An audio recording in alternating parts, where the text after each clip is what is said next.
Olá pessoal, tudo bem? Então, na videoaula de hoje a gente vai falar dos parâmetros extrínsecos que controlam o desenvolvimento dos micro-organismos nos alimentos, ok?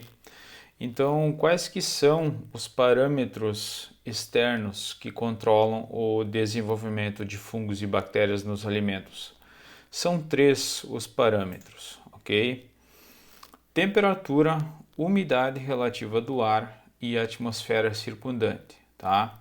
Então aqui vocês têm um resumo de todos os fatores que influenciam a velocidade da multiplicação de fungos e bactérias nos alimentos, tá? E nessa videoaula, então, especificamente, eu vou abordar esses três que são fatores extrínsecos, ou seja, são fatores externos à composição do alimento, tá? Então, começando pela temperatura.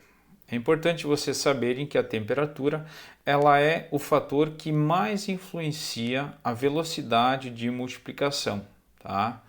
Então, claro que outros fatores também influenciam, também são importantes, mas a temperatura ela é o fator chave, o fator que mais influencia na velocidade de multiplicação dos micro-organismos. E diferentes tipos de micro-organismos, eles têm capacidades de se multiplicar em diferentes temperaturas. A faixa de temperatura que permite multiplicação microbiana, ela é muito extensa, tá? Você tem alguns micro-organismos que se multiplicam em temperaturas abaixo de 0 graus Celsius, tá? São poucos, mas existem. Então, a temperatura mínima na qual já se observou o desenvolvimento de um micro-organismo, até hoje registrado, é menos 34 graus Celsius, desenvolvimento de uma levedura. Mas em condições normais, pessoal, nessa temperatura não há multiplicação de micro-organismos, tá? Se a gente pensar na área de alimentos, a gente tem multiplicação de micro-organismos em temperaturas ligeiramente abaixo de zero, tá? Alguns micro-organismos ainda conseguem se multiplicar, apesar de que de forma bastante lenta, a menos 2, menos 5 graus, mas mais ou menos para por aí. Uma outra espécie consegue chegar talvez a menos 10 graus Celsius, mas isso em condições muito específicas e a multiplicação nessa temperatura ela é bastante lenta, tá? E se nós formos para outro extremo, existem algumas bactérias que conseguem se multiplicar em temperaturas até acima de 100 graus Celsius. Algo em torno de 110 graus Celsius é o limite conhecido hoje para algumas espécies de bactérias extremófilas, que são micro-organismos que vivem em lagos hidrotermais, em lagos vulcânicos e só se multiplicam nessas temperaturas bastante elevadas, tá? Então, como vocês podem ver, a faixa de temperatura ela é bastante ampla, que permite o desenvolvimento então de micro-organismos, tá? Entretanto, na área de alimentos, essa faixa de temperatura ela é um pouco mais estreita, certo? A grande maioria dos micro-organismos de interesse em alimentos eles se multiplicam bem à temperatura ambiente. Claro que eu tenho alguns micro-organismos que se multiplicam em temperaturas mais baixas, que são importantes, e alguns micro-organismos que se multiplicam em temperaturas mais altas, que também são importantes. Mas a gente não chega nesses limites observados ali na natureza, tá? Uma outra coisa que vocês precisam observar, que é algo bastante importante, tá? Diferenças de poucos graus Celsius já são suficientes para alterar muito a velocidade de desenvolvimento dos micro-organismos. Então, às vezes, quando se compara temperaturas de, por exemplo, 30, 40 graus Celsius ou de 5 graus para 10 graus Celsius, a diferença de velocidade de multiplicação muitas vezes ela já é bastante grande, tá? Então, analisando aqui um gráfico, pessoal, que é um gráfico bastante interessante, que mostra qual que é o padrão de multiplicação dos micro-organismos em função da temperatura, certo? Então, analisando aqui no eixo Y, a velocidade de multiplicação dos micro-organismos, e se for bolores aqui não seria multiplicação, mas desenvolvimento, mas a lógica é a mesma. E aqui em função da temperatura. Então, quando a gente analisa qualquer micro-organismo, a velocidade que ele se desenvolve em função da temperatura, a gente tem uma curva parecida com essa aqui, que é uma curva assimétrica, certo? Que ela tem um formato diferente de ambos os lados, por isso que se diz que a curva ela é assimétrica. O que se observa e o que é padrão e meio óbvio da gente concluir? Todo micro-organismo ele vai ter uma temperatura mínima a qual ele se multiplica, uma temperatura máxima que ele consegue se multiplicar, se desenvolver, e vai ter uma temperatura ideal para aquele micro-organismo. Temperatura na qual a velocidade de multiplicação dele é máxima. Em temperaturas maiores ou menores, a velocidade de multiplicação ela cai, certo? Importante observar também que fora dessa faixa de temperatura, não necessariamente o micro-organismo é destruído. Por exemplo, se a temperatura aqui, a mínima, de um exemplo genérico, fosse 5 graus Celsius. Se eu analisar esse micro-organismo a 0 graus Celsius ou menos 5 graus Celsius, ele está numa condição que ele não pode se multiplicar, mas também ele não vai ser destruído. Ele vai ficar lá, o metabolismo parado, num estado de latência, e no momento que a temperatura voltar a subir, ele pode voltar a se multiplicar. Uma conclusão parecida vale para temperaturas um pouco maiores, acima da temperatura máxima de multiplicação. Vamos supor que essa temperatura máxima de multiplicação aqui seja 40 graus Celsius, tá? Então, se eu analisar 45 graus Celsius, o micro-organismo provavelmente ainda vai estar vivo, ainda vai estar viável, ele não é destruído a temperaturas logo acima da temperatura máxima de multiplicação, ele só não consegue mais se multiplicar, tá? Mas para o micro-organismo ser destruído, você precisa de temperaturas consideravelmente superiores. Por exemplo, neste exemplo aqui, algo em torno de 65, talvez 70 graus Celsius, ok? Então, o micro-organismo ele pode sobreviver fora dessa faixa de temperatura, mas ele não consegue se multiplicar. E claro que as temperaturas mínimas e máximas de multiplicação para cada tipo de micro-organismo, ela muda para cada tipo de micro-organismo. Então, em determinadas espécies, a temperatura mínima pode ser 5 graus, para outra espécie pode ser 10 graus, isso varia amplamente, certo? E por que essa curva tem este formato característico? Basicamente, a capacidade de multiplicação dos micro-organismos em relação à temperatura reflete a atividade enzimática da célula, ou seja, a velocidade de multiplicação das bactérias e dos fungos está diretamente relacionada à velocidade com que as reações enzimáticas acontecem dentro da célula. Então, quando a gente analisa aqui o aumento da temperatura, você tem um aumento da velocidade das reações enzimáticas dentro da célula, você aumenta o metabolismo. Então, nessa temperatura, a atividade enzimática daquele micro-organismo ela está em condições ótimas. No momento que você aumenta a temperatura, vocês vejam aqui que a velocidade de multiplicação ela cai de forma mais abrupta em relação a quando a temperatura diminui. Por que essa diferença de comportamento? Basicamente porque aqui você tem um aumento da temperatura e você começa a ter uma desnaturação das enzimas pela ação do calor. Então vocês sabem que as enzimas elas são basicamente proteínas globulares e elas só funcionam quando elas mantêm a estrutura tridimensional específica. Então existem alguns fatores, como por exemplo, aumento da temperatura e também a acidez, que desnaturam as enzimas, e a enzima desnaturada ela perde a capacidade de catalisar reações químicas, né? Então, o que acontece quando você aumenta aqui a temperatura? As enzimas elas vão desnaturando e o metabolismo da célula, da bactéria ou do fungo, ela vai entrar em colapso, vai parar e o micro-organismo vai chegar numa temperatura onde a multiplicação vai cessar totalmente, tá?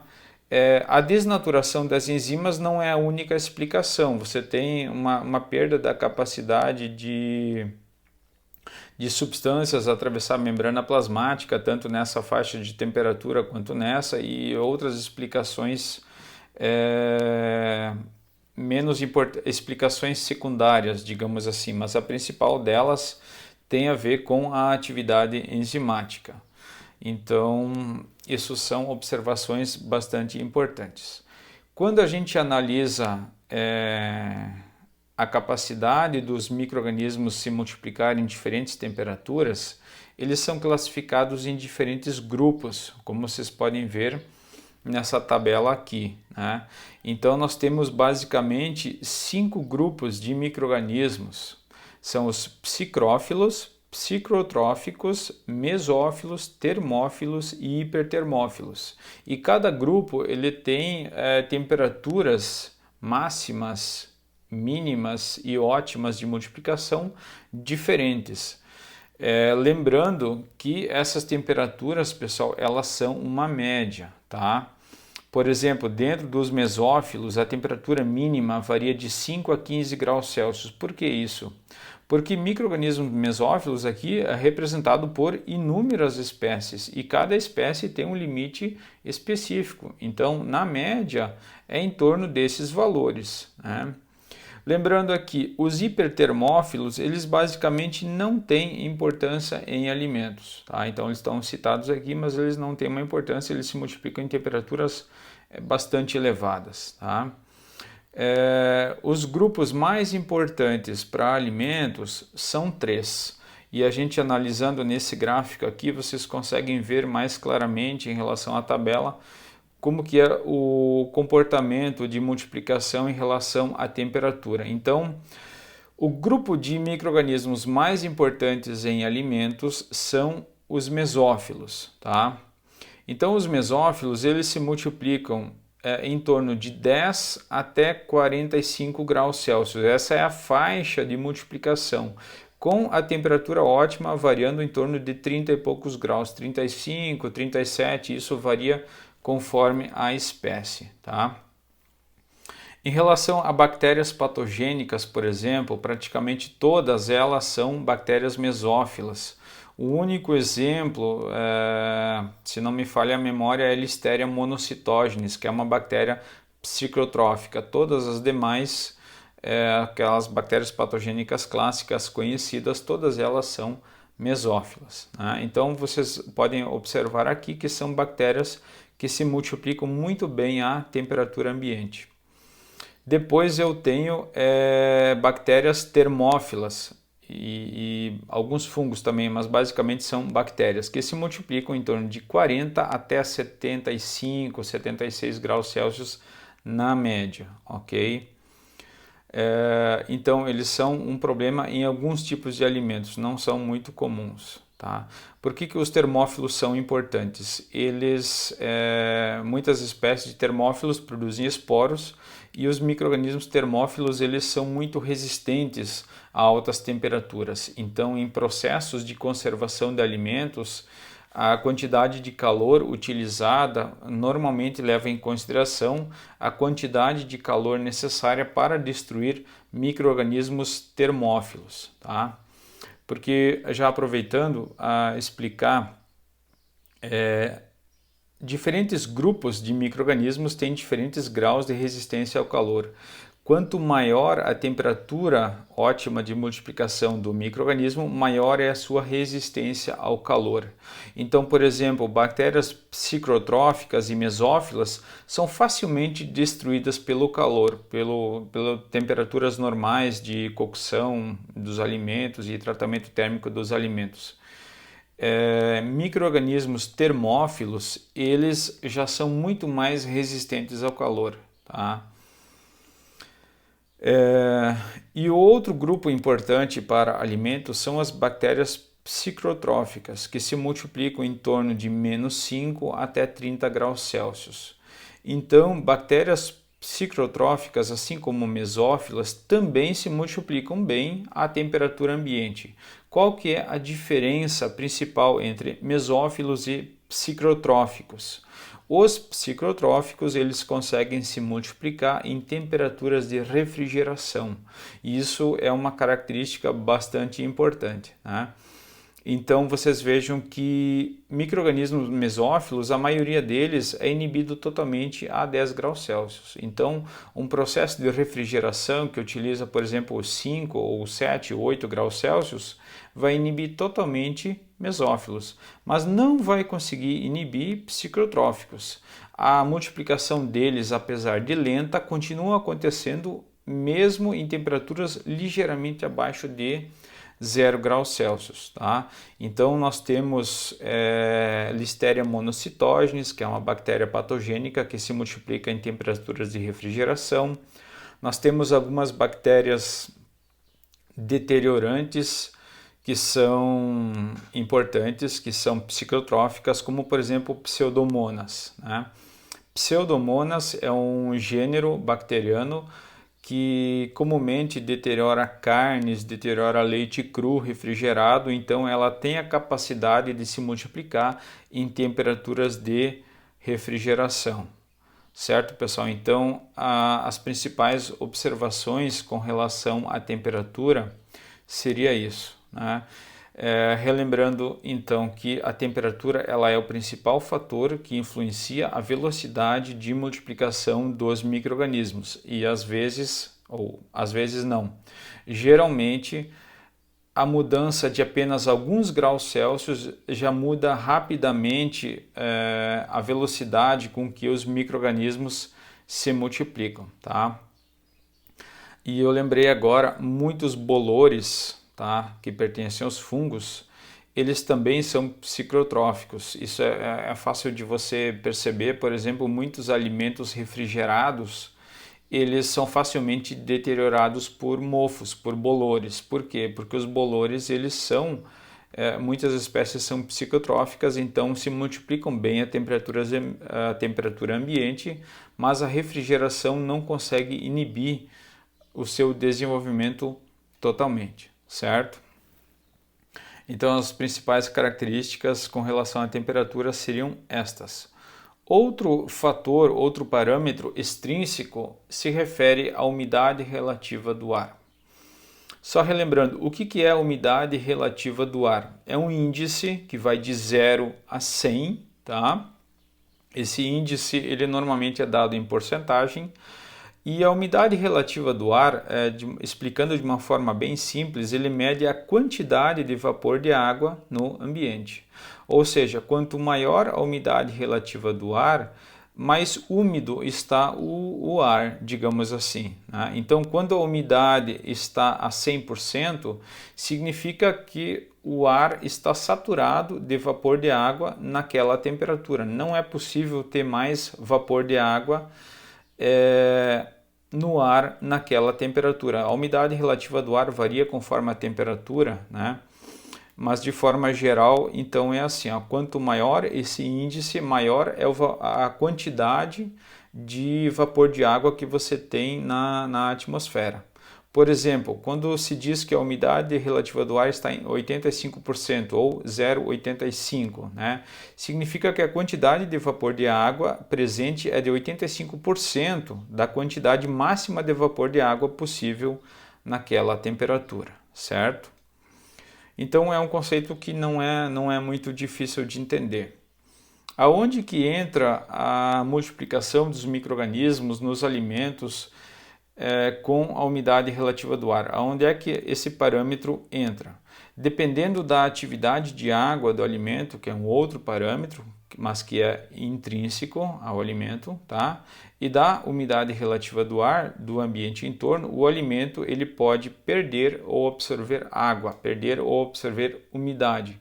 E isso vai ter uma relação com a capacidade ou não de multiplicação de micro-organismos. Então, basicamente, o que acontece é o seguinte: você tem uma relação que ela vai tender ao equilíbrio entre a atividade de água do alimento e umidade relativa do ar. Você tem basicamente duas situações. Quando a umidade, a atividade de água do alimento multiplicado por 100, se ela for maior do que a umidade relativa do ar naquela situação, o alimento ele perde água para o ambiente e ele vai desidratar, tá? Ele vai ter uma perda de água nessa situação. Já quando a atividade de água multiplicada por 100 for menor do que a umidade relativa do ar, o alimento vai absorver água do ambiente. Nesse caso, ele vai aumentar a sua atividade de água. Tá? Então, você tem muitos tipos de alimentos ou muitas situações onde isso pode acontecer. Por exemplo, alguns tipos de chás que usam pedaços de fruta, por exemplo, chá de maçã, chá de pêssego, né? São produtos que facilmente absorvem umidade. Por quê? Porque são produtos, por exemplo, que têm uma baixa atividade de água e se for armazenado num ambiente onde existe uma alta umidade relativa do ar, esses produtos eles vão absorver a umidade, a atividade de água vai aumentar. Então, onde inicialmente não era possível haver multiplicação de micro-organismos, isso pode acontecer. Então, você pode ter ali um problema de proliferação de micro-organismos pela mudança da atividade de água. Isso pode acontecer, por exemplo, também em câmaras frias, se não houver um controle da umidade relativa do ar, né? Você pode ter, por exemplo, em algumas situações específicas, condensação de água na superfície dos alimentos, né? Então, essa umidade superficial ela pode permitir, por exemplo, a proliferação de bolores. Então, você pode ter problemas de mofos em frutas, em câmaras frias e por aí vai, né? Então, como vocês vão ver na disciplina de conservação de alimentos, a umidade relativa do ar ela influencia muito na eficiência de processos de conservação de alimentos, né? Dando um exemplo aqui para vocês entenderem um pouco melhor. Então, suponhamos que eu tenha uma bolacha, um biscoito com atividade de água de 0,35. E vamos supor que esse produto esteja num ambiente onde a umidade relativa do ar esteja em 90%, ou seja, a umidade relativa do ar está em 0,9. Se você multiplicar a atividade de água 0,35 por 100, você vai ter o número 35, que é menor do que o 90, que é a umidade relativa do ar. Significa o quê? Que este alimento que tem baixa atividade de água, se ele for armazenado num ambiente de alta umidade relativa do ar, a tendência é de que ele absorva água. Essa absorção ela pode ser rápida em alguns alimentos e pode ser bastante lenta em outros alimentos, tá? Mas ela vai tender a chegar a um equilíbrio. O que pode acontecer? O que vai acontecer? O alimento ele vai absorver umidade do ar, vai absorver água, permitindo a multiplicação de micro-organismos. Porque como a gente vai ver posteriormente, quando a atividade de água do alimento é abaixo de 0,6, o alimento ele é microbiologicamente estável, não havendo possibilidade de multiplicação de qualquer tipo de micro-organismo. Entretanto, se o alimento não for corretamente acondicionado, ele absorver umidade, a atividade de água do alimento vai aumentar. Se ele passar do limite de 0,6, ele pode ter, por exemplo, desenvolvimento de fungos. Isso acontece em alguns alimentos quando eles não são corretamente armazenados ou quando eles são colocados fora da sua embalagem em que são produzidos, enfim, né? Então, a umidade relativa do ar influencia o desenvolvimento microbiano desta forma. Quando o alimento perde umidade para o ar, isso não é um problema microbiológico. Você vai ter problema de perda de peso, você vai ter problema de perda de qualidade, inclusive qualidade sensorial do alimento, mas você não vai ter um problema de proliferação de micro-organismos.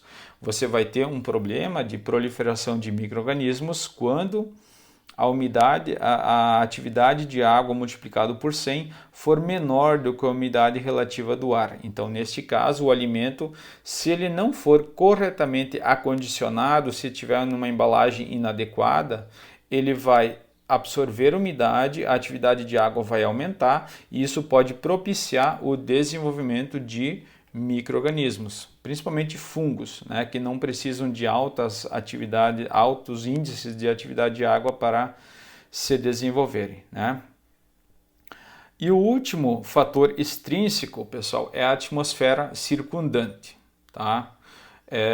Basicamente a composição dos gases que estão na volta do alimento. Isso vai influenciar também a multiplicação ou não, ou a velocidade com que alguns micro-organismos presentes ali podem se multiplicar, tá? Então, o ar, ele tem uma composição de 78% de nitrogênio, que é um gás inerte, certo? O oxigênio, ele está presente no ar em torno de 21% concentração, e aqui só por curiosidade, o gás carbônico, tá? Ele está numa concentração em torno de 0,038%, tá?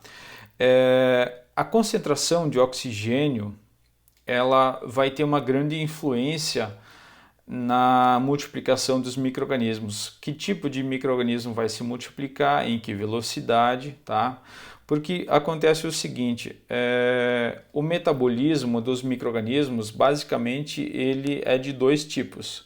Ou o micro-organismo faz respiração celular, que necessita de oxigênio, ou ele faz processos fermentativos, seja uma fermentação lática, seja uma fermentação alcoólica, no caso de algumas leveduras, né, que não necessita de oxigênio. Então, dependendo da composição dos gases na volta do alimento, vai determinar muitas vezes que tipo de micro-organismo vai se multiplicar e em que velocidade, tá? E aonde que entra a conservação de alimentos nesse aspecto? Muitas tecnologias de conservação de alimentos que vocês vão ver na disciplina de conservação, tá? Eles fazem uma modificação dessa composição original do ar, dos gases, tá? Visando, entre outros objetivos, dificultar a proliferação de micro-organismos. Tá? Então você tem as embalagens de atmosfera modificada, embalagem de atmosfera controlada, onde você, por exemplo, pode remover uma parte do oxigênio, você pode substituir o oxigênio por um gás, por injeção de nitrogênio, que é um gás inerte, e assim dificultar, por exemplo, a proliferação de bactérias que necessitam de oxigênio, né? E o exemplo mais comum de embalagem de atmosfera modificada é a embalagem a vácuo, né? Muito utilizada, por exemplo, para carne refrigerada. Então, por que a carne refrigerada embalada a vácuo tem um prazo de validade bem superior a uma carne refrigerada não embalada a vácuo? Porque aqui você restringe a concentração de oxigênio. Assim, micro-organismos que fazem respiração celular, que são micro-organismos aeróbios estritos, vão ter a sua multiplicação inibida, né? Então você ganha prazo de validade com isso, com esse procedimento, né? Se nós analisarmos diferentes tipos de micro-organismos, eles têm diferentes graus de exigência quanto ao oxigênio, tá? Então, eles são classificados em aeróbios obrigatórios, que são aqueles micro-organismos que só se multiplicam, só se desenvolvem na concentração, na presença de oxigênio, tá? Então, num tubo de ensaio, a multiplicação desses micro-organismos vai ser na superfície, onde tem contato com oxigênio. Você tem os micro-organismos anaeróbios facultativos, que conseguem se desenvolver tanto na presença quanto na ausência de oxigênio, tá? Você tem os anaeróbios obrigatórios, que neste caso só se desenvolvem na ausência de oxigênio, então no fundo do tubo ali onde não há oxigênio. E até aproveitando, tem uma bactéria muito importante em alimentos, que é Clostridium botulinum, por exemplo, que é anaeróbia obrigatória, que só se desenvolve na a ausência do oxigênio, né? Nós temos também um outro grupo que é muito parecido com os anaeróbios facultativos, que são os anaeróbios aerotolerantes. Eles, na verdade, são micro-organismos anaeróbios, tá? E eles toleram a presença de oxigênio. Eles se desenvolvem com a mesma velocidade, tanto na presença quanto na ausência do oxigênio. Os anaeróbios facultativos, qual que é a diferença deles para os anaeróbios aerotolerantes? Eles se multiplicam tanto na presença quanto na ausência do oxigênio, mas quando o oxigênio estiver presente, eles se multiplicam de forma mais rápida. Então, basicamente, o que acontece? Os anaeróbios aerotolerantes, eles não fazem respiração celular. Mesmo na presença de oxigênio, eles fazem processos fermentativos. Então, a presença ou não de oxigênio é indiferente, digamos assim, tá? Já os anaeróbios facultativos, quando há presença do oxigênio, eles dão preferência a fazer respiração celular, que é um processo que gera muito mais energia, gera muito mais ATP. Então, inclusive, o micro-organismo se multiplica de forma mais rápida. Não havendo oxigênio, ele dá preferência, segundo a sua constituição genética, a fazer o processo fermentativo que ele é capacitado a fazer, por exemplo, fermentação lática, né? Só que em condições de anaerobiose a multiplicação é mais lenta, porque os processos fermentativos eles são eles liberam menos energia, né? A fermentação lática, por exemplo, para cada glicose libera 2 ATPs, a respiração celular libera 38 ATPs, então é uma quantidade de energia muito diferente, né? E tem um outro grupo, pessoal, que não tem muitos representantes, apenas algumas espécies, que são microaerófilos, tá? Que são micro-organismos, então, que se multiplicam apenas numa baixa quantidade de oxigênio, tá? Altas concentrações de oxigênio não permitem a multiplicação, mas quando o oxigênio estiver totalmente ausente, a multiplicação também não acontece, tá? Tem uma bactéria patogênica em alimentos, que é a bactéria Campylobacter, tá? Que ela é microaerófila, mas não existem muitas bactérias de importância em alimentos que são microaerófilas. Certo, pessoal? Então, com relação à exigência de oxigênio, você tem esses 5 grupos de micro-organismos, tá? E é interessante a gente saber disso porque principalmente os processos de conservação de alimentos levam em consideração essas características dos micro-organismos e fazem basicamente uma mudança na composição dos gases. E aí eu não vou entrar nesses detalhes porque isso é assunto da disciplina de conservação de alimentos, né? Mas se nós analisarmos, por exemplo, este produto aqui, que é um produto de atmosfera controlada, onde aqui não se sabe exatamente o que foi feito, mas eu acredito que houve uma injeção de gás nitrogênio, que é um gás inerte, e com isso você retira o oxigênio. Com isso você inibe a multiplicação de bactérias aeróbias, tá? E além disso você inibe também reações de óxido-redução, reações que tem a participação do oxigênio. Então, reações químicas também são inibidas de forma conjunta, né? Então, o ganho de qualidade nesse produto não é só evitar a proliferação de micro-organismos aeróbios, mas também retardar reações químicas, né? Então, vários tipos de tecnologias de conservação de produtos utilizam as tecnologias de atmosfera controlada, atmosfera modificada para retardar o desenvolvimento microbiano, basicamente micro-organismos deteriorantes. Certo, pessoal? Então, sobre os 3 fatores extrínsecos, as principais observações seriam estas, tá? Isso aí, até a próxima videoaula.